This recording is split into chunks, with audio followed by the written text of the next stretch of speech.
Voilà, merci à Gérard pour son invitation. Voilà, c'est un privilège, une joie pour moi, pour mon épouse, d'être au milieu de vous. Ça fait déjà quelques années que je suis venu ici. Pour les plus anciens, pour ceux qui seraient susceptibles de s'en souvenir, peut-être qu'ils ne s'en souviennent pas parce que j'avais plus de cheveux.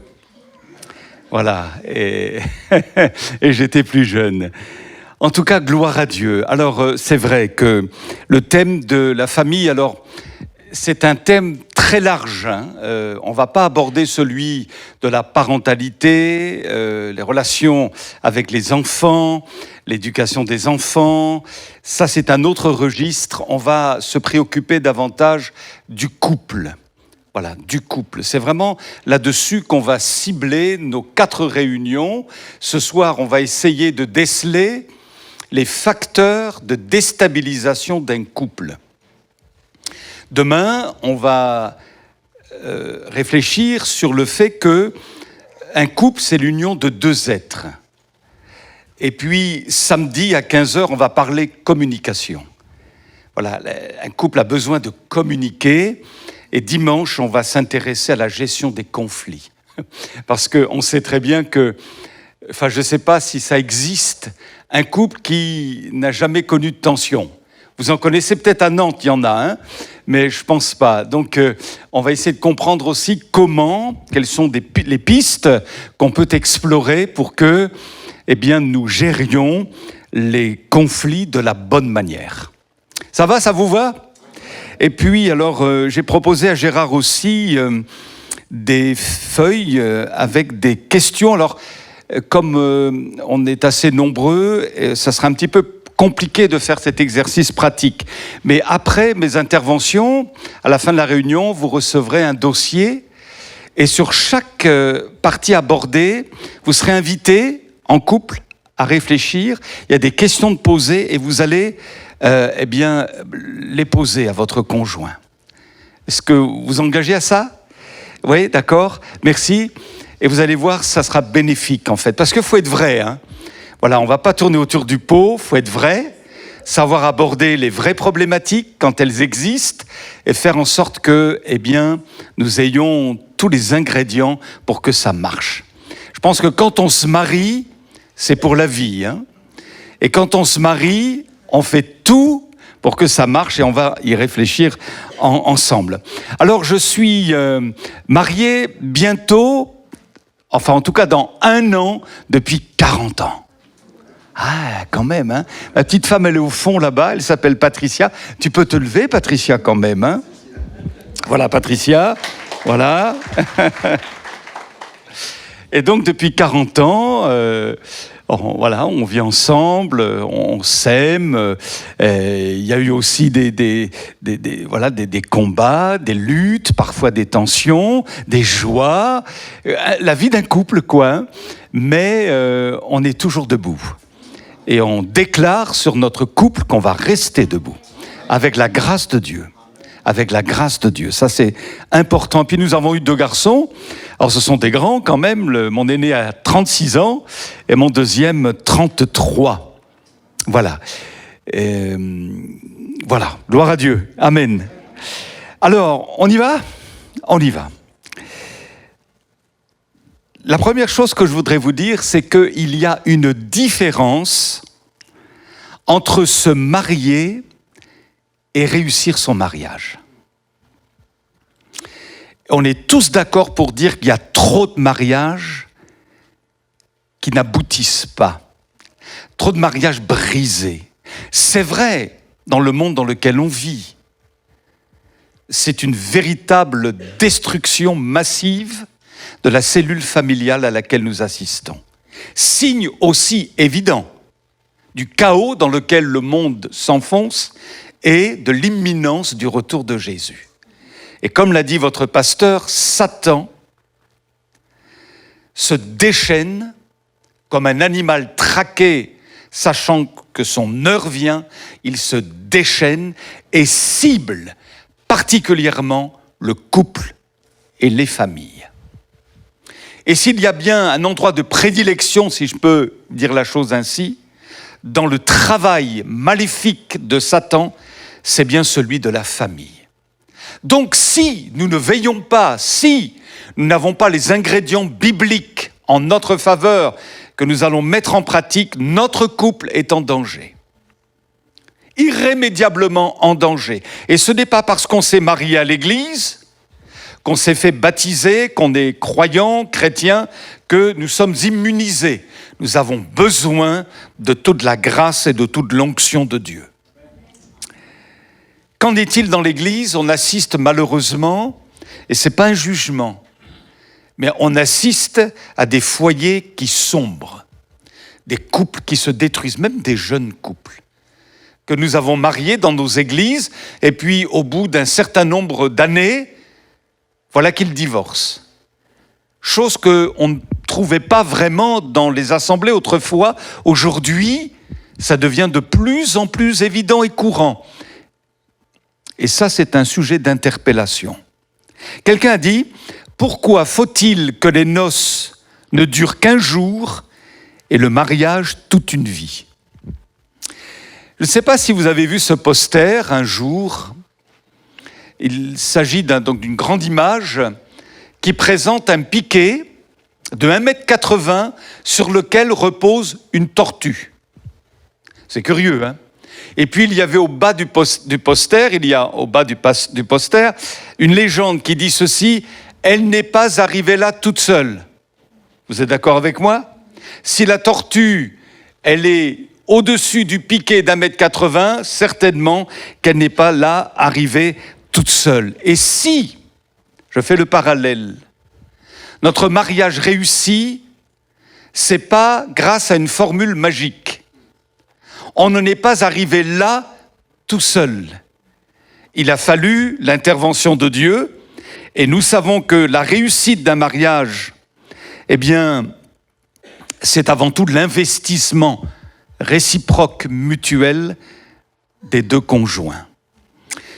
Un jour, je dois visiter un couple qui n'allait pas trop bien, un couple qui battait de l'aile, on va dire comme ça. Et puis tout à coup, je revois la chrétienne qui me regarde et qui me dit « Mais vous, frère, c'est normal que ça marche dans votre couple parce que vous êtes pasteur. » Ah, je dis « Non, vous vous trompez. Parce que je sais comment faire pour détruire mon couple. Je sais. Il suffit que j'arrive à la maison, que je sois insupportable, que je manifeste mon mauvais caractère, que je n'y mette aucun effort, etc., etc. Et demain, mon couple, il est détruit. Mais je sais aussi ce qu'il faut faire pour que ça marche. Je ne dis pas que je le fais parfaitement, mais il y a quand même des éléments, des directions qui font que on va dans le sens de la réussite et non pas dans le sens de la faillite. Alors, je pense qu'on peut poser ce postulat. Le mariage, c'est un chantier en construction. Et ce n'est pas parce que nous avons 40 ans bientôt de mariage que c'est acquis, que c'est abouti. Patricia comme moi, nous devons y mettre du nôtre pour que ça marche. Et ça doit marcher, non pas année après année, mais aussi mois après mois, semaine après semaine, jour après jour. C'est un cheminement en commun avec la grâce de Dieu. Ce qui signifie, comme je l'ai évoqué, chaque conjoint doit s'investir. Ce n'est pas seulement l'affaire du mari, ce n'est pas seulement ou uniquement l'affaire de l'épouse, mais chacun doit y mettre du sien. Un jour, un pasteur prêchant sur la famille disait « Moi, je ne me suis pas marié pour être heureux. » Alors j'ai tendu l'oreille, je me suis dit « Qu'est-ce qu'il raconte ?» Mais je me suis marié pour rendre mon épouse heureuse. Et vous savez quoi ? La réciprocité a existé. Mon épouse ne s'est pas mariée pour être heureuse, mais pour me rendre heureux. Et du coup, l'un comme l'autre, voulant rendre l'autre heureux, vous imaginez que c'était un succès. Et là, on n'est plus dans l'égoïsme, l'égocentrisme. Moi-je. Ah, le moi dans la vie du couple, c'est terrifiant. C'est une vie pour l'autre. Et quand il y a la réciprocité, tant chez le mari que chez l'épouse, eh bien, ça fonctionne. Béni soit Dieu. Donc le mariage, depuis le moment où il est conclu et scellé, est une chose à faire et non une chose faite. Je suis allé, il y a de cela quelques mois, dans une église que je connaissais bien puisque j'y avais travaillé, et puis j'avais été hébergé chez un couple qui a plus de 50 ans d'années de mariage maintenant. Et la sœur, à un moment donné, me regarde et je sentais qu'elle voulait me dire des choses. Et puis tout à coup, elle s'est ouverte, son mari était à côté, puis je voyais bien que finalement, c'était une femme en souffrance. Et elle me disait, mais oh, moi je souffre, frère, je souffre parce que, voilà, il me prend plus jamais dans ses bras, il semble beaucoup plus distant. Et je me suis dit, mais même après 50 ans de mariage, eh bien, l'épouse a besoin de se sentir aimée, le mari aussi, et le sentiment amoureux doit toujours exister. Et s'il n'existe pas, il y a une frustration, même après 50 ans de mariage. Je ne sais pas si ça vous réjouit, je pense que oui, quand vous voyez un vieux couple complice. Ils n'ont même pas besoin de parler pour se faire comprendre. Ils sont tellement unis, ils sont fusionnels. Il y a une vraie complicité, ils sont heureux. Et on ne peut être que dans l'admiration devant de tels couples. Et j'espère qu'il y en a au milieu de nous des couples comme ça. Des jeunes couples, des couples, je vais dire, moyenâgeux, avec un certain nombre d'années déjà de vie en commun. Et puis des couples anciens, des aînés au milieu de nous, les cheveux blancs, qui continuent à se prendre par la main, qui entrent au culte main dans la main, qui se réjouissent. Vous sentez une complicité extraordinaire entre eux. C'est le plan de Dieu, ça. C'est le plan de Dieu. Alors on va réfléchir ensemble. Quels sont les facteurs qui pourraient déstabiliser les couples, votre couple? On réfléchit ensemble et vous allez me dire, puis je vais essayer de le noter, et puis après, je vais vous proposer un classement, parce que j'ai déjà préparé la chose, donc il y a, selon des statistiques, il y a un classement des facteurs, donc il y a des facteurs majeurs, on va dire, d'autres qui le sont moins, qui sont de nature à déstabiliser la vie d'un couple. Alors, allez-y. Qu'est-ce qui peut déstabiliser la vie d'un couple? Les relations avec la belle famille. Oh là là. Sujet... Sujet tellement vrai. Tellement vrai. Vous voyez, ça vous fait rire. Ça vous fait rire parce que ça veut dire quelque chose, quoi. L'homme quittera son père et sa mère. Ça ne veut pas dire qu'ils vont tourner le dos aux parents, aux beaux-parents. Mais c'est aux beaux-parents aussi et aux parents de savoir ne pas s'ingérer dans la vie du foyer. Parce que là, ça va plus, quoi. Et parfois, il y a... Alors, en plus, il y a les différentes cultures au milieu de nous, hein. Et parfois, ça peut vraiment poser problème, ce genre de situation. Et c'est vrai, c'est vrai, c'est vrai. Relation avec... comment on dit ça? La belle famille, hein. Vous voyez comment j'écris mal, hein. J'ai une écriture d'enfant. Vous voyez? En fait, à 8 ans, j'écrivais comme ça. Ça ne s'est pas amélioré depuis, vous vous rendez compte? Heureusement, il y a les ordinateurs, tout ça, maintenant, parce que... Oui, c'est une très bonne réponse. Les relations, on va dire, parfois toxiques ou malsaines, ou, comment on va dire, possessives, parfois, des beaux-parents, des parents, ces relations-là peuvent être destructrices pour un couple. Il faut l'équilibre. Il faut l'équilibre. C'est vraiment très important. Et il faut parfois poser les bases, finalement, revoir les choses, réfléchir. Mais est-ce que je ne suis pas trop envahissant pour mon fils marié, ma fille mariée, pour le couple de mes enfants? Est-ce que je ne suis pas trop envahissant? Vous voyez? Donc, nos enfants mariés doivent avoir leur indépendance, vous voyez, leur autonomie en tout cas. Maintenant, comme je vous l'ai dit, il faut le ressouligner, c'est important. Il ne s'agit pas de dire maintenant que je suis marié, tu ne viens plus chez moi. Vous voyez, voilà. L'équilibre doit être notre leitmotiv à chacun. Alors, une autre suggestion. Alors, gestion du temps. La gestion du temps, alors on va en parler aussi. Effectivement, quelles sont nos priorités finalement?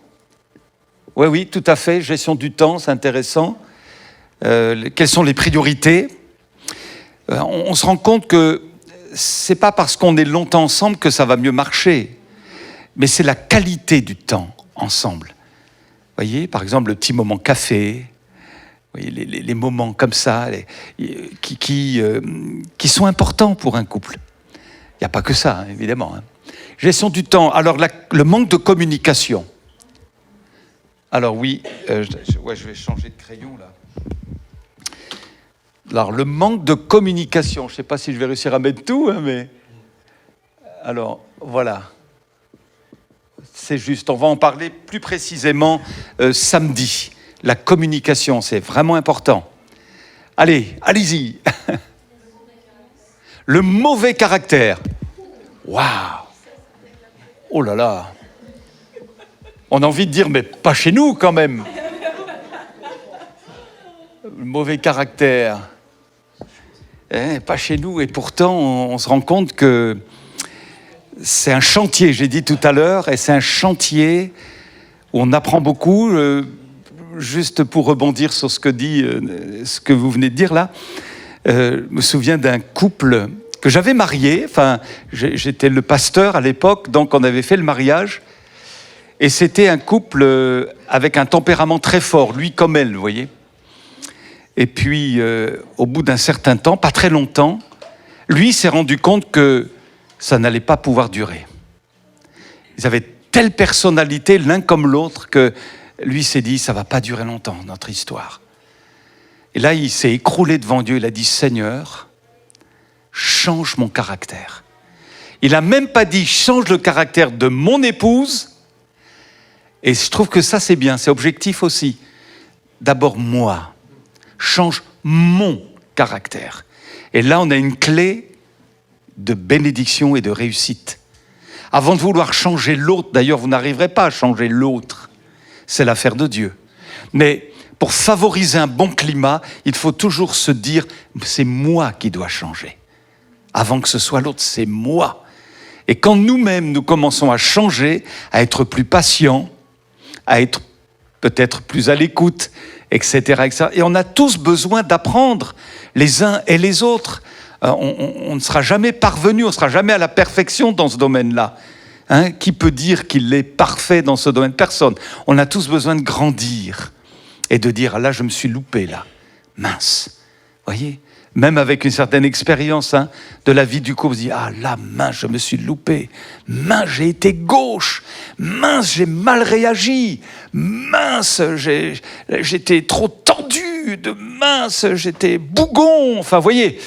Et on en est tous là, quelque part. Et on a vraiment besoin de tout le secours de Dieu. Oui, autre chose? La jalousie. Ah, la jalousie, ça peut détruire aussi des foyers, ça. Ouais. La jalousie. La jalousie. Alors ça, je peux dire vraiment, Patricia, le Seigneur nous a gardé de ça, on n'a pas eu ce problème, pas du tout, du tout. J'imagine même pas découvrir quelque chose dans son téléphone, vous voyez, qui soit gênant, ni elle d'ailleurs. Et puis vraiment là-dessus, c'est formidable, quoi. Quel confort. J'ai envie de dire quel confort, quoi. Il n'y a aucun soupçon. Je ne crois pas que j'ai eu une seule fois un soupçon depuis 39 ans de mariage. Jamais. Et je pense que toi, pareil. Voilà, c'est confortable. Vraiment. Amen, quoi. Hein. Mais, la jalousie, ça peut être terrible. Hein. La transparence. Ouais, la transparence totale. Et voilà. Ça c'est beau. Mais c'est vrai que quand on est harponné par la jalousie, c'est vraiment terrible, quoi. Terrible. Ça, c'est vraiment comme une addiction. Il faut vaincre ce démon-là, quoi. Il faut vaincre cette puissance, cet esprit. C'est vraiment pas bon, ça. Hein. On est d'accord. Allez, une autre chose. On chemine là, hein? Waouh! Les traditions. Ah, les addictions. Les addictions. Eh oui. Alors, ça peut être quoi, par exemple? Addiction à la pornographie, l'alcool, les hobbies, l'argent, les jeux. Ouais. Il y a des jeux. Addiction à la télé, voilà. Et ça mange, ça peut manger la vie d'un couple, hein. On en parlera, je pense aussi de certains aspects là, des addictions. Voilà, il faut vraiment que le Seigneur libère, alléluia. Et vous avez remarqué que il y a souvent un décalage entre la belle prédication du pasteur, hein, vraiment, on s'est fait du bien, il y a une bonne prêche, une bonne onction dans le culte et tout, mais il y a parfois un décalage entre tout ça, tout ce monde-là, ces bons moments vécus et la réalité de nos vies dans la pratique au sein de nos couples et de nos familles. Il faut que le Seigneur vraiment puisse œuvrer de telle sorte qu'il y ait une totale harmonie entre ce qu'on vit ici, là, ce que vous vivez ici et ce que vous vivez chez vous. Et que votre conjoint puisse dire, par exemple, ma femme, elle est égale à elle-même, telle elle est à l'église, telle elle est à la maison. Mon mari, il ne joue pas le spirituel à l'église tout à coup. Mais tel il est dans l'église, tel il est à la maison. C'est la même chose. Vous voyez? C'est important, hein? Ouais, amen, hein? Vraiment un bon équilibre dans tous les aspects de la vie. Gloire à Dieu. Il n'y a pas deux personnages. Un personnage dans l'église et un personnage après à la maison. Non, non, non, non. On chemine, hein? Gloire à Dieu. Ah, oh là là. Le non-pardon. Alors c'est possible aussi, oui, je crois qu'on va en parler de ça aussi, effectivement. Alors le pardon, c'est vraiment, comme l'a écrit monsieur Adzakordzian, je ne sais pas, vous savez, ce petit livre, le pardon, une puissance qui libère. Et alors là, pardonner, c'est capital dans un couple. Hein. S'il n'y a pas le pardon dans un couple, c'est un drame. C'est un drame. Alors c'est la soupe à la grimace pendant 6 mois. C'est l'arrêt des relations sexuelles pendant 1 an. Mais ça va loin, ces histoires. Parce qu'on reste sur la blessure. L'orgueil est là, l'égoïsme. On ne veut plus dialoguer, c'est moi qui ai raison. Et tant que toi, tu ne céderas pas, de toute façon, ça va être la guerre à la maison. Vous voyez, c'est terrible, hein. Et ce sont des choses qui existent. Et alors voilà, et le pardon dénoue tout. Un vrai pardon.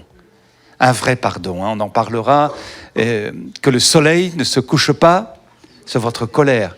Et alors, vous voyez, je parle aussi des choses qu'on connaît, qu'on essaie de vivre avec mon épouse, mais je peux le dire, enfin, notre tension n'a jamais duré plus d'1 jour, quoi. Parce qu'on a fait comme un pacte avec Dieu, en disant, s'il y a une tension entre nous, il faut qu'avant que le soleil ne se couche là, comme dit la Bible, ben, il y a un de nous qui aille voir l'autre et on se pardonne. Excuse-moi, je me suis emporté. Excuse-moi, voilà, je suis stupide, enfin, j'ai été gauche, mince. C'est formidable, hein. Et ça nous a vraiment aidé, beaucoup aidé. Ouais, vraiment beaucoup aidé. Gloire à Dieu, hein. Le pardon, vraiment le pardon. Et s'il n'y a pas le pardon, alors je ne veux pas voir l'ennemi partout, hein, mais il s'accroche au non-pardon, lui. Il se plaît dans une atmosphère de non-pardon. Voilà. Alors que Dieu nous aide. Oui, très bien, merci, super. D'autres choses qui pourraient... Le complexe d'infériorité. Ah, ça c'est intéressant, hein. Le complexe d'infériorité.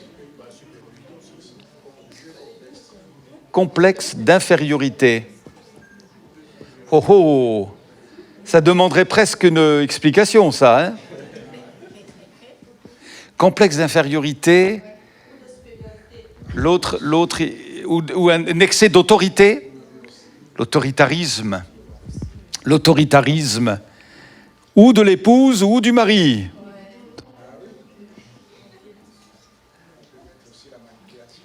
Ouais. Manipulation. Oh là là, là on entre dans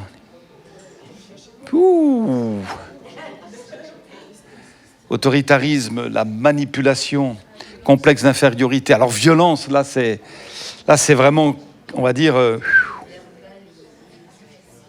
là, waouh, c'est chaud là, attention. Hein. Violence, là, waouh. Comment? Les blessures du passé non encore guéries. Ah oui, blessures du passé. Oh là là, c'est vrai ça, blessures du passé. Ça peut poser problème. Est-ce que ça, c'est bon là? La tentation, c'est ça? La possession. Ah voilà, c'est ça, un esprit possessif quoi. Ouais, voilà, c'est ça, d'accord, très bien. Alors regardez, donc relation avec la belle famille. Il faut vraiment de la prudence, de la sagesse, la gestion du temps. Je suppose que si par exemple, si le mari n'est jamais là, ou enfin bref, on ne passe pas du temps ensemble, ou le manque de communication, mauvais caractère, jalousie, blessure du passé, addiction, non-pardon, complexe d'infériorité, autoritarisme, manipulation, violence, et on pourrait encore en ajouter. Les finances, oui, allez, je mets ça. Les finances, ça peut poser problème. La maladie. Ah oui. La retraite.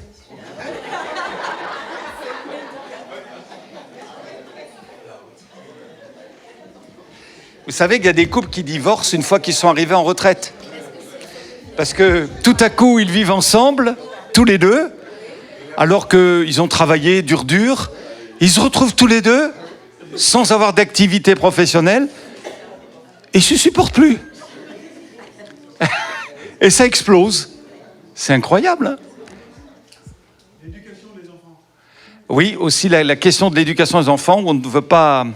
Effectivement, l'un dit oui, l'autre dit non, ça crée des tensions, et puis ça explose. Oui.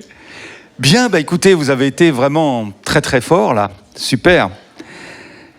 Alors, on va essayer de réfléchir maintenant, selon des statistiques qui ont été faites, je vais vous donner les 10 raisons majeures de déstabilisation des couples.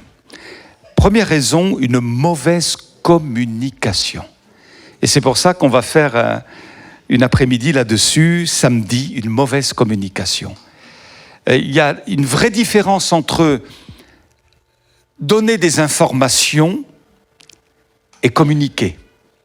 Passe-moi le sel, donne-moi mes chaussons, où t'as mis le journal, ce sont des informations. Vous voyez? Ce sont des informations. Alors il en faut des informations. Mais communiquer, ça va beaucoup plus loin. C'est connaître le cœur de son conjoint, de sa conjointe. Vous voyez? Connaître le cœur. Il y a des maris qui connaissent davantage le cœur de leur voiture, le moteur de leur voiture, que le cœur de leur épouse. Vous comprenez? Parce qu'il n'y a pas une vraie communication. Et, alors je ne sais pas si j'ai raison de dire ça, mais il semble que nous, les hommes, on soit moins communicants que les dames. Par exemple, vous entrez chez vous, votre épouse est arrivée un petit peu plus tôt, vous êtes fatigué du travail, vous avez vu plein de choses, et vous avez envie d'entrer dans votre caverne. Alors vous prenez votre petite bière, ou vous allez, je ne sais pas, vous êtes dans votre monde à vous, et votre épouse, elle arrive, oui, hey chérie, ah, vous voyez, c'est parce que l'épouse, elle a besoin de communiquer, elle a besoin d'entendre son mari lui dire des choses, et comment ça s'est passé, comment, vous voyez. Mais les hommes, nous, on n'est pas fait comme ça, vous voyez. Voilà, il y a une différence, hein, on va la voir demain aussi, il y a une différence entre les hommes et les femmes, et pour harmoniser tout cela, vous voyez, c'est pas toujours évident. Alors, nous devons apprendre à communiquer. Souvent, dans les contacts que j'ai eus avec les couples, les épouses se plaignaient, de toute façon, ils ne parlent pas. Mon mari, de toute façon, il ne parle pas. C'est-à-dire, il n'ouvre pas son cœur. Il n'y a pas de cœur à cœur. Et c'est difficile quand l'épouse sent cette frustration, mais elle a besoin de connaître le cœur de son mari. Elle a besoin, et il faut qu'il s'ouvre pour cela. Ah là là, on est dur, hein? Seigneur, brise-nous, brise-nous. Alléluia. Donc la communication. Une deuxième raison aussi, c'est le manque d'harmonie spirituelle. Vous avez des couples qui marchent à deux vitesses. Vous avez un David et une Michal. Vous vous souvenez dans la Bible, David qui est devant l'arche de l'Éternel, qui se réjouit, qui danse, qui est heureux devant Dieu. Il a l'onction de Dieu sur sa vie. Il est passionné de Dieu, quoi. Et vous avez son épouse Michal qui le regarde à la fenêtre, qui dit « Mais n'importe quoi, quoi. Qu'est-ce qu'il fait, quoi? N'importe quoi. D'être comme ça devant tout le monde. » Enfin, vous voyez, il y a deux vitesses là. Il y en a un qui est à 100 à l'heure avec Dieu, avec l'Éternel, avec le temple de l'Éternel, enfin, les choses de Dieu, pas encore le temps, puisque c'est son fils qui va le mettre en place, mais vous comprenez ce que je veux dire. Et puis l'épouse qui, voilà, ça peut être l'inverse aussi. Et ça, c'est une souffrance dans nos églises, quand les deux ne marchent pas d'un même pas. Alors, il faut beaucoup de patience pour celui qui est plus avancé. Parfois, il doit un petit peu, vous voyez, ralentir, voilà, marcher au rythme de la maisonnée et puis tirer vers le haut, sans juger, sans culpabiliser. Et ça passe aussi par la prière ensemble. On en parlera au cours de nos rencontres. La prière ensemble. Je ne peux que vous la conseiller vivement de prier ensemble. Voilà. Ça a été évoqué, troisième facteur, le passé non résolu. Il y a des blessures qui affectent la vie du couple au présent. Par exemple, vous avez des couples dont la vie sexuelle n'est pas une vie épanouie. Pourquoi ? Parce que dans le passé, l'épouse a été violée, abusée. Et il y a un problème qui n'a pas été réglé, vous voyez ? Donc c'est le problème du passé qui hypothèque le présent. Ou alors ça peut être une mauvaise relation avec le papa autrefois, ou la maman, ou les parents. Et du coup, la relation avec le couple, présentement, n'est pas ce qu'il devrait être. Parce qu'il y a une transposition de la problématique du passé au présent. Vous comprenez ? Et là, il y a besoin peut-être de l'aide d'un pasteur ou d'un ami proche qui est capable de nous aider, de nous conseiller. Il faut l'évoquer, il faut parler aussi à des gens de confiance qui ne vont pas tout dire aux autres. Vous voyez, il faut vraiment de la sagesse dans ce domaine-là. Il n'y a rien de pire pour un mari que sa vie de couple soit exposée dans l'église, ou une épouse. Vous voyez ? De toute façon, toute l'église est au courant, quoi. C'est terrible, ça. Il faut vraiment être très prudent dans ce domaine-là. Vraiment très prudent. Ça se fait vraiment dans l'intimité, voilà. Surtout ne rien divulguer. Parce que ça peut créer une honte chez la personne. Il faut lui donner la chance de réussir. Et nous devons, si nous avons appris quelque chose, dans un couple ça ne va pas bien, nous ne devons pas le juger, mais prier. Et dire, Seigneur, aide-les, ils ont besoin de toi. Amen. Hein? Voilà. Alors, oui, donc je mis là dans mes notes, ça peut être un père dominateur, que l'épouse a eu autrefois. Donc du coup, son mari, dès qu'il semble donner un ordre, ça passe pas, quoi. Parce que ça la renvoie au papa dominateur d'autrefois. Et donc il y a un blocage. Alors que le mari n'a pas donné un ordre d'une manière péremptoire, là, et dictatoriale, non. Mais le passé chez l'épouse lui revient. Direct. Et du coup, ça la renvoie à une image du passé. Non, je ne supporte pas, ne me donne pas des ordres comme ça, vous voyez. Mais je ne t'ai pas donné un ordre. Enfin, voilà. Les choses du passé. Ou alors, ça peut être l'homme qui, alors qu'il était tout petit, était le roi dans la maison. enfant unique, vous savez. On lui cédait tout, on lui donnait tout. C'était le petit roi à la maison. Eh bien alors, une fois qu'on est marié, je reste le roi. Et donc l'épouse, eh bien, elle est la servante du roi. Vous comprenez ? Il y a une transposition dans la vie du couple. Et ça peut poser problème, ça aussi. Un quatrième point qui déstabilise les couples, c'est une distanciation qui s'est installée progressivement, imperceptiblement, avec le temps. C'est-à-dire que les conjoints ont dérivé loin de l'autre en prenant des directions différentes. Et comme je l'ai évoqué tout à l'heure, le sentiment amoureux qui doit être maintenu envers et contre tout s'étiole. Du coup, c'est plus une union, c'est une cohabitation. On est ensemble sous le même toit, on a les mêmes enfants, mais entre toi et moi, il y a une distance. C'est plus comme avant. Voyez ? Le premier amour, c'est vrai, dans la relation avec l'enfant de Dieu et le Seigneur, mais le premier amour, c'est aussi vrai au sein du couple. Rappelez-vous les premiers moments, où on était capable de faire des kilomètres et des kilomètres pour voir sa bien-aimée ou son bien-aimé. Il faut que ça dure, ça, ce sentiment. Il doit être entretenu, arrosé, vous voyez ? De telle sorte que ce soit encore plus solide aujourd'hui que ça ne l'était autrefois.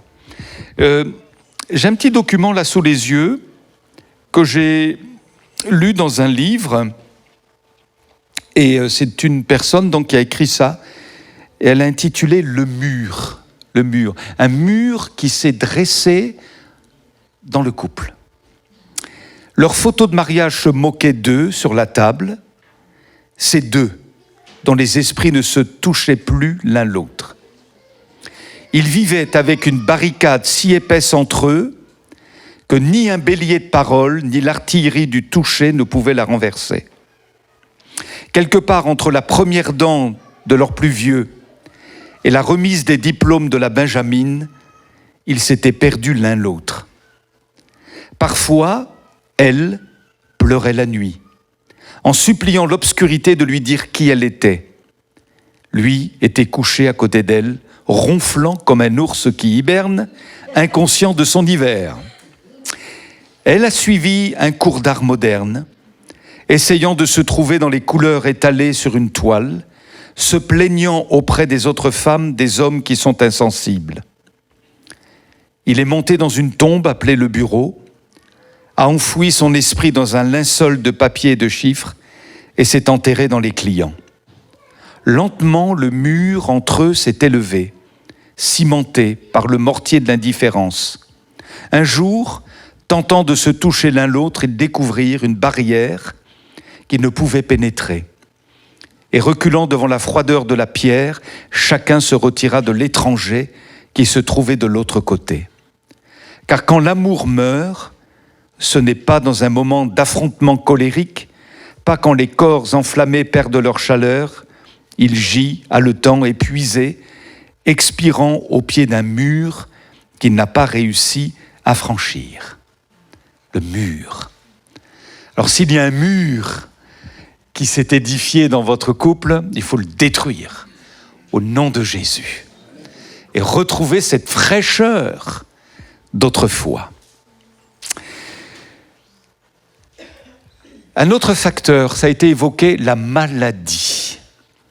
On est allé voir un couple il y a quelques... Non, c'est une sœur, pardon. Il y a quelques jours de cela, mon épouse et moi, une chrétienne de notre église, qui est sur une chaise roulante, qui est tombée malade, une jolie femme, une très jolie femme, une 50aine d'années aujourd'hui, qui était très, comment on va dire, très épanouie, très agréable. Et elle est tombée malade. Du coup, elle s'est retrouvée sur une chaise roulante. Et vous savez quoi ? Son mari, il n'en voulait plus. Il est parti. C'est terrible, hein ? Lui n'était pas converti. Hein ? Par contre, il y a d'autres exemples à l'inverse qui sont remarquables. des personnes que nous avons connues aussi, dont l'épouse elle-même, là aussi, tombant malade, a dû être véhiculée sur une chaise roulante. Et c'était lui qui l'amenait au culte, qui la portait, qui la mettait dans sa voiture, qui la reprenait pour la mettre sur la chaise, dans la salle à manger, qui prenait soin d'elle, qui la lavait, qui lui...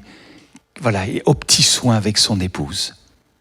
Ça existe aussi. Et c'est certainement ce que Dieu veut pour un foyer. Rien ne doit détruire l'amour dans un couple, même pas la maladie. Même pas la maladie. C'est un engagement à vie. On est responsable. Et le monde dans lequel on vit a besoin d'hommes et de femmes responsables de leur choix, de leur oui ou de leur non. On vit dans un monde chaotique, on l'a dit tout à l'heure, où le oui ne veut plus dire grand-chose, il se transforme en non du jour au lendemain. Mais les enfants de Dieu relèvent le défi. Voilà. Et doivent aller jusqu'au bout. Un autre facteur aussi, ce sont les besoins sexuels insatisfaits. Et l'on rencontre cette problématique aujourd'hui, même dans nos églises, c'est-à-dire des personnes qui vont sur des sites porno. Et ça crée vraiment du trouble en réalité, parce que, vous le savez comme moi, la pornographie, ça vient de l'enfer. Vraiment, il n'y a aucune inspiration à aller y trouver, parce que ça vient vraiment de l'enfer. Ce sont des femmes objets, réduits à l'état sauvage, on va dire, des hommes qui n'ont aucun intérêt pour la femme. Ce sont comme des bêtes, en fait, qui se livrent en spectacle. Il y a de la prostitution, il y a des sommes d'argent folles dans ce trafic de corps, des milliards de dollars dans la pornographie mondiale. Ça vient du diable, vraiment. Et quand on est touché par la pornographie, il faut vraiment le confesser à quelqu'un capable de l'entendre et de prier. Un jour, un jeune frère qui faisait la louange dans l'église, un garçon qu'on aimait beaucoup, qui avait un beau rayonnement, une gentille petite épouse, des petits-enfants, tout ça, super.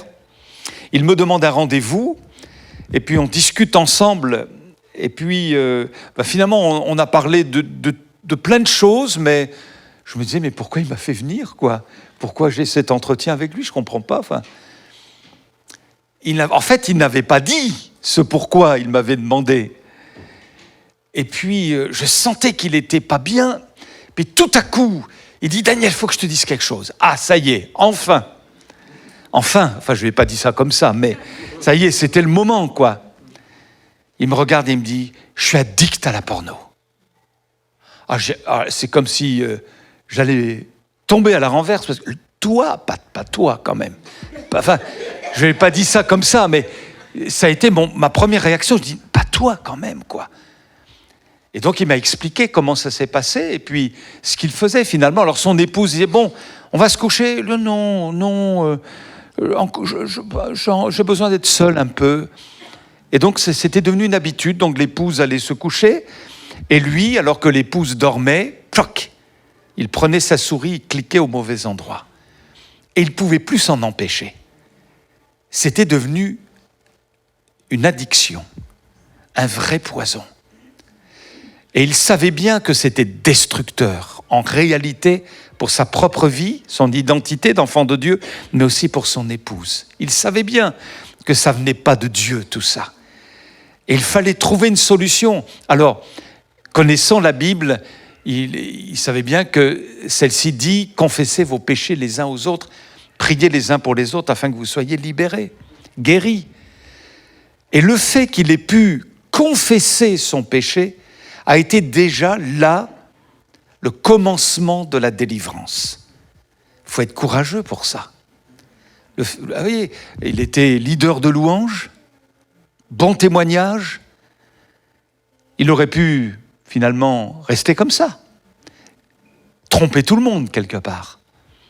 Mais comme il était honnête avec Dieu, eh bien, il a été jusqu'au bout. Et je salue son courage. Je salue son courage. Donc, je ne l'ai pas jugé, bien sûr. J'ai dit, écoute, on va prier pour toi. Alors, je crois que je lui ai remis des ouvrages sur le sujet, tout ça, pour qu'il se documente, qu'il essaie de comprendre un peu le mécanisme et tout. Et puis, je lui ai dit, écoute, à chaque fois qu'on se verra, tu me feras un signe, je verrai si ça va ou si ça va pas, pour voir la progression. Et alors, parfois, il me faisait ça. Je disais, bon, ça continue, le combat est là, le combat est là. Mais le combat a été mené, et un beau jour, je le vois réjoui, me faisant comprendre, c'est bon, j'ai la victoire. Alléluia, hein. Ah, c'est vraiment un besoin. Vous savez que c'est un besoin dans nos églises? Parce qu'on peut à coup sûr, sans être prophète, dire dans chaque église, il y a au moins une personne qui est prise par la pornographie. Quand je dis une, c'est un minimum. Il faut vraiment que ce soit vaincu au nom de Jésus. Et vous voyez, des moments comme ça, ce sont de bons moments. Vous réfléchissez, vous allez voir votre pasteur, vous allez voir un des responsables. Dites, voilà, mon problème, il est là, il faut que je m'en sorte. Parce que le diable va mettre le bazar, excusez-moi l'expression, dans mon couple. Alors il faut vraiment que je me débarrasse de ça. Aide-moi. Amen. Hein? Que le Seigneur vous soit en aide. Et puis, un autre facteur encore. Vous tenez bon? Septième facteur. Il y en a 10. Le dysfonctionnement dans les priorités. Pour certains, la carrière est prioritaire. Les hobbies. Alors finalement, il n'y a plus de temps passé ensemble. Mais il passe son temps à la pêche. Il passe son temps à la chasse. Il passe son temps ici. Elle passe son temps là. Alors, ce n'est pas interdit d'avoir des activités. On est tous d'accord là-dessus. Mais s'il y a bien une chose qui ne doit pas en pâtir, c'est le couple. La famille, et alors les enfants, c'est un autre sujet, hein, mais les enfants aussi, évidemment. Donc, il faut se dire, ma priorité, c'est ma famille, mon foyer, mon couple. Ça ne m'empêchera pas d'avoir des activités, mais je vais être raisonnable, de telle sorte qu'il n'y ait pas de frustration dans le cœur de mon épouse ou de mon mari et des enfants. 8e facteur, des attentes trop élevées. Il y a quelqu'un qui a écrit un ouvrage et puis il y a dans un des chapitres de cet ouvrage le titre suivant, « Votre conjoint est un piètre Dieu ». Qu'est-ce que ça veut dire? Ça veut dire que c'est Dieu qui est parfait, c'est Jésus qui est parfait. Votre conjoint ne l'est pas, il faut le savoir. Ni vous d'ailleurs. Mais parfois, on lève la barre tellement haut qu'on voit bien que ça ne marche pas. Et du coup, on est toujours insatisfait. Elle n'est pas comme je voudrais, mais je voudrais qu'elle soit là, et puis elle n'est qu'en bas, je ne comprends pas, vous voyez. Elle n'arrivera pas, il n'arrivera pas à la perfection. Il faut cheminer, on est deux êtres humains, pécheurs de nature, mais on a choisi, on en parlera demain, de mettre Dieu au centre. C'est lui qui fera toute la différence et qui va nous aider à nous harmoniser au mieux pour la gloire de son nom. Alléluia. Et puis, 9e facteur aussi, l'infidélité, l'adultère. Alors là, évidemment, c'est à proscrire. Vraiment, dans le couple, c'est une évidence. Et s'il y a eu une infidélité, il faut toute la grâce de Dieu pour que le couple se restaure. Ça existe. Le Seigneur peut reconstruire. Quand il y a à la clé une véritable repentance et un retour authentique à Dieu. Ouais. Alors que le Seigneur nous garde de ça, parce que les tentations, il y en a. Hein. Il y en a, partout. Partout, à chaque coin de rue, vraiment c'est terrible. Il y a des pressions incroyables aujourd'hui. Et il ne faut pas craquer. Il ne faut vraiment pas craquer. Il faut en parler, pourquoi pas à son conjoint. Écoute, j'ai un problème, j'ai une personne là qui n'arrête pas de me rôder autour. Écoute, il faut qu'on prie ensemble, il y a vraiment quelque chose de maléfique là-dedans. Vraiment, il faut que cette personne-là soit chassée de ma vie au nom de Jésus. Vous voyez, pour ne pas céder. Alors les problèmes de finances, on l'a évoqué aussi, effectivement, ça peut poser problème. Il faut avoir des finances gérées sainement, avec un accord de la part des deux conjoints. Un jour, je me retrouve dans la rue, puis il y a une chrétienne qui arrive dans une voiture que je connaissais pas d'ailleurs, je savais pas qu'elle avait cette voiture-là. Et elle me regarde, elle me dit « Tiens, Daniel, j'ai acheté une voiture !» « Ah ben très bien, ton mari doit être content. » « Ben il sait pas. » « Ah bon, il sait pas. Il dit, t'as fait ça de ton propre chef. Ouais, vous vous rendez compte un peu? J'ai dit, là, c'est des problèmes garantis, quoi. Garantis. Alors, la gestion des finances, ça doit se faire d'une manière équilibrée, saine, dans le dialogue. Voilà. Alors, je pense dans le couple, il y a un ministre des Finances. Parfois, c'est le mari. D'autres fois, c'est l'épouse. Bon, moi, c'est mon épouse. Je suis très content que ce soit comme ça, parce que c'est réglo, c'est impeccable, voilà. Mais alors, parfois, vous avez aussi des dames. Alors, excusez-moi, mesdames, mais elles peuvent pas s'empêcher de dépenser, quoi. Là, attention, là, ça devient une addiction. Même si vous avez 100 robes dans votre armoire. Vous êtes en ville et il vous faut la 101e, quoi. Et vous pouvez pas vous empêcher. Mais ça pose problème pour le mari à un moment donné, parce qu'il se dit mais mince, vous comprenez? Une bonne gestion, c'est important. Une confiance, une transparence. Là encore, on retrouve cette notion de transparence, de confiance. Voilà. Si mon épouse dépense quelque chose pour elle, je sais que c'est raisonnable, je sais que ça ne va pas mettre notre budget en difficulté. Et moi, c'est pareil. Si de mon propre chef, j'achète quelque chose, bon, je sais qu'elle dira, c'est bien, t'as acheté ça, c'est bien, il n'y a pas de problème. Parce que on va être raisonnable, elle comme moi. On ne va pas se mettre en difficulté dans des achats insensés qui va mettre notre budget en péril. Voilà, et ça crée des tensions terribles quand vous avez donc quelqu'un qui ne sait pas s'arrêter de dépenser. Voilà, que Dieu vous aide, parce que ça peut arriver, ça aussi. Vous savez, on a tous notre talon d'Achille. Voilà, on a tous notre faiblesse, que ce soit dans un domaine ou dans un autre, parce que notre nature, je le répète, est une nature pécheresse. Donc, votre problématique ne sera pas celle que je rencontre moi. Moi, j'ai peut-être une problématique que vous n'avez pas. Et il faut se battre. Voilà, chacun doit se connaître. Moi, mon problème, c'est ça. Voilà. Donc, vous en parlez à votre conjoint. Vous dites, moi, j'ai ce problème. Tu l'as bien vu, d'ailleurs. Donc, il faut qu'on mène le combat ensemble. Je veux progresser. Vous imaginez quand il y a l'encouragement du conjoint. Oh, qu'est-ce que tu as progressé cette année? Waouh! Vous voyez, c'est une joie, quoi. C'est une belle victoire. Alléluia. Alors, j'ai bientôt fini.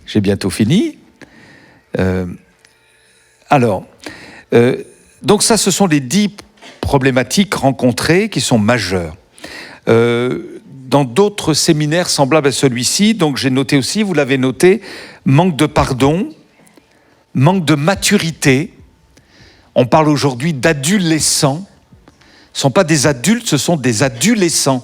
C'est-à-dire des hommes mariés qui réagissent comme des ados. Vous voyez, on connaît un couple, jeune marié. Et puis, elle travaille, elle rentre du travail, elle voit son mari affalé dans le fauteuil en train de faire de la vidéo, un jeu vidéo. Il faisait comme à la maison avant de se marier, quoi. Et elle le voit, lui dit hey, c'est fini ça, hein, c'est terminé ça maintenant. Vous voyez, bon. Et il a compris, je pense que je suis plus un ado, quoi. Je suis un mari, je suis un époux. Donc un époux va pas rester pendant des heures et des heures devant la PlayStation, quoi. Vous comprenez? Voilà, il y a des comportements gamins parfois dans la vie du couple Il faut vraiment que Dieu nous donne la maturité nécessaire, parce que les problématiques, il faut les gérer. Et ce n'est pas des ados, des hommes ados qui vont gérer les problématiques, ni des femmes adotes. Il faut acquérir de la maturité spirituelle, avoir une colonne vertébrale, psychologique, spirituelle, de telle sorte que le foyer marche bien.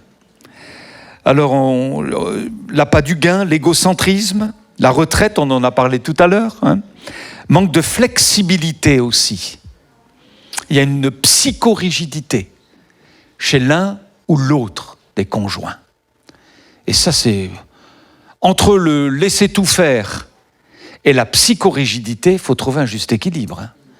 On a vu un couple là, tout dernièrement, ça ne m'a pas trop plu, parce que je lui dirais au frère, mais l'épouse, elle a un gros mal de dos, et le mari a dit, moi je lui ai dit de ne pas prendre ses médicaments. Non, il faut que le Seigneur se glorifie dans sa vie, quoi. Donc non, il faut... Et la petite dame, elle était là à marcher comme ça, vous savez. Alors on a prié pour elle, tout ça, mais avec mon épouse, on s'est dit, il y a un peu de psychorigidité là. Il faut de la tolérance, il faut de la souplesse, il faut de l'huile, quoi, sur les gonds. Sinon, ça grince, La porte grince s'il n'y a pas d'huile. Il faut mettre de l'huile. Dans les addictions, télévision, ordinateur, Internet, loisirs à l'excès, incompatibilité de caractère, de culture, problèmes identitaires, stress professionnel, stérilité, caractère imbuvable, ingérence excessive des beaux-parents. Et puis, je voudrais vous lire ce que des spécialistes chrétiens ont écrit aussi à ce sujet, concernant les facteurs de déstabilisation du couple. Voilà ce qu'ils disent. Ce ne sont souvent pas les gigantesques démons, comme l'adultère, qui conduisent des couples à l'échec, mais les petits renards, comme les mauvaises habitudes ou les mauvaises priorités. C'est le cas pour au moins 80% des séparations. Il s'agit de négligence progressive.